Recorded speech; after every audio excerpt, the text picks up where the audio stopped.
Hello guys, Yishin here for ZFake Tech, and today I'm going to be speaking about buying the right MacBook Pro for you because that's what I did very recently. I also bought a MacBook Pro, and what are the basically options out there at the moment? So at the moment, right now, in fact, I'm going to just mention some of the things that you can get from the actual store itself, the Apple Store itself. And so at the moment, I would imagine it's the same everywhere else, but do check obviously your own website internationally. But I'm going to be using the UK obviously Apple website, and so at the moment you can get a 13-inch MacBook Pro that has the optical drive, which is a CD drive. And so if you that's obviously what you're looking for, you can get that for about £1,000, and that comes with I'm just looking at right now 2.5 gigahertz i5 Intel dual core Intel Core i5 there, 4 gigs of RAM and 500 gigabytes of hard drive as well. So that's kind of that's a 13 inch, by the way, 13.3 technically.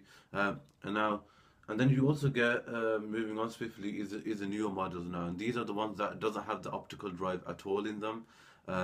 So if you're somebody who needs CD, then CD drive, then you're gonna have to look at a 2012 model or earlier.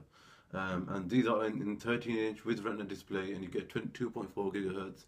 You get turbo boost of up to 2.9 gigahertz, 4 gigs of RAM, and you also get 128 of flash storage, which is really fast in terms of saving. I think what have you. And also it has a 9 hours battery life as well. Now, if you keep moving a bit forward, the only thing that does change is the RAM. So you get 8 gigabytes, and then you get a bit more.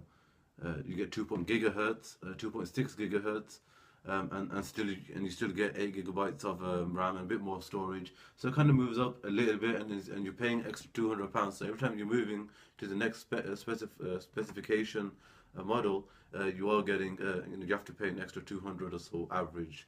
And then obviously moves to 15 gigs as well. So I don't really want to touch upon that really with 15 gigs. You can see that yourself.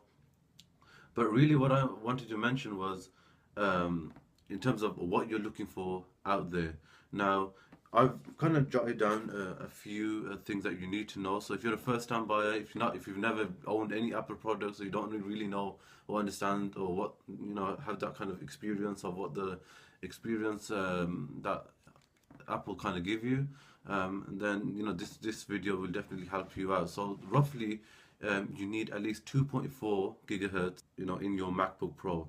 You need at least 4 gigabytes of RAM, and you also could do with 500 gigabytes of hard drive storage. Now, hard drive storage, that actually depends on you. You need to ask yourself a few questions, things like, are you a person that carries a memory stick with you a lot? In that case, if that's the case, then you probably don't need 500 gigabytes of hard drive. You could probably do with slightly less, somewhere near the 400 or even 300 gigabytes mark. When it comes to the RAM, which is all about speed and having multiple windows open, with that you can have maybe 8 gigabytes, especially if you're somebody who's a creative and or graphic designer, or somebody who edits a lot, maybe a photographer, so you use the iPhoto, for example, or the iMovie, and you're always constantly having a bunch of things open at the same time. So you probably do want to upgrade to an 8 gigabytes, or at least have 8 gigabytes in your mind out there. Also, there's a couple of other things that you need to, well, one other thing that you need to also keep in mind as well, because the way I didn't buy a brand new MacBook Pro. I bought the one with an optical drive, had 2.7 gigahertz dual core Intel i7 processor in there, had 500 gigabytes of hard drive storage in there, and has 4 gigs of RAM. Now mine had an optical drive as well. So, and if you got the optical drive one, you can easily upgrade that as well to 8 gigs. Very similar. I did a video about a year ago, I think. Maybe less than that now. Actually, almost 2 years. Actually, I just remembered. Back in 2012. I thought it was last year, but 2012, where I did a video where I upgraded my iMac's RAM, and you can do that also with your MacBook Pro as well. So there's a bunch of videos out there as well on YouTube that you can find. So there's another thing that you need to also worry about that I did want to mention, which is if you're buying it secondhand like I did, you also need to ask questions And that's another tip. Always ask questions. Don't think that you can't ask questions. And one of the questions you should ask is, what are how many battery cycles has your MacBook Pro or even MacBook Air has gone through? And battery cycles normally go up to at least 1,000 until you start seeing some, big drops in the battery. So once you've charged it, like say 100%, it drops, really easy and really quickly. But that's after 1,000. Now mine I think was probably 300 or 200. So and it normally takes a few years. Like 1 year, you probably go through maybe 150 to 200. So just keep that in mind as well when looking for a new MacBook Pro or looking or speaking to a private seller in that way. And so what I also wanted to mention was that you can actually go to places like eBay. I mean, I found mine on Gumtree, which is also where people can go to buy, second hand. Which is that you can also get, obviously, when you buy a MacBook Pro, especially if you buy a new MacBook Pro, you can also get iLife, which is a creative suite from Apple, and iWork, which is a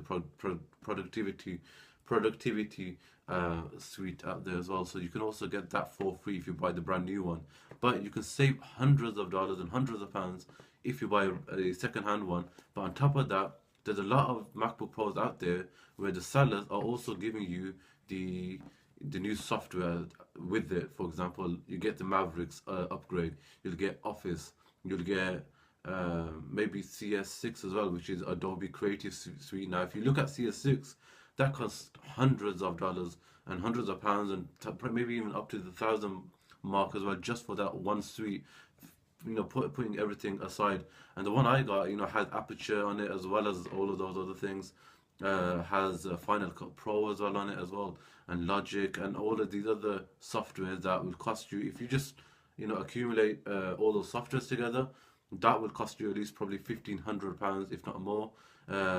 Subtracting, not including the MacBook Pro itself, not including Mavericks or anything like that, or iLife or iWork even. So if you add all this together, it'll cost you a lot of money. So that's really one of the tips I really wanted to give you, is that do shop around, and you'll also be able to pick up maybe a really, really good deal. And also, don't expect that, obviously, if you're buying a second hand, you are going to expect that there's going to be some scratches, some dents maybe on it.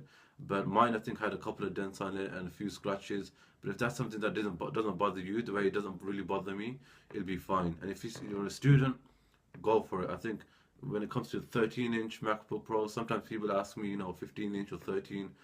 I personally always like 14-inch. I've always, from previous experiences, I've always used 14-inch. But out there at the moment, that's what you can get with the MacBook Pro, 13 or 15. 15, I think, is great for people who are creatives, who all and use it as their main desktop. You might want to go for a bigger screen because you can see more clearly, especially if you're somebody who uses it a lot every day. If you're a student or what have you. But in terms of obviously it being a bit more portable, a bit more mobile, 13-inch is still a fantastic size for a screen.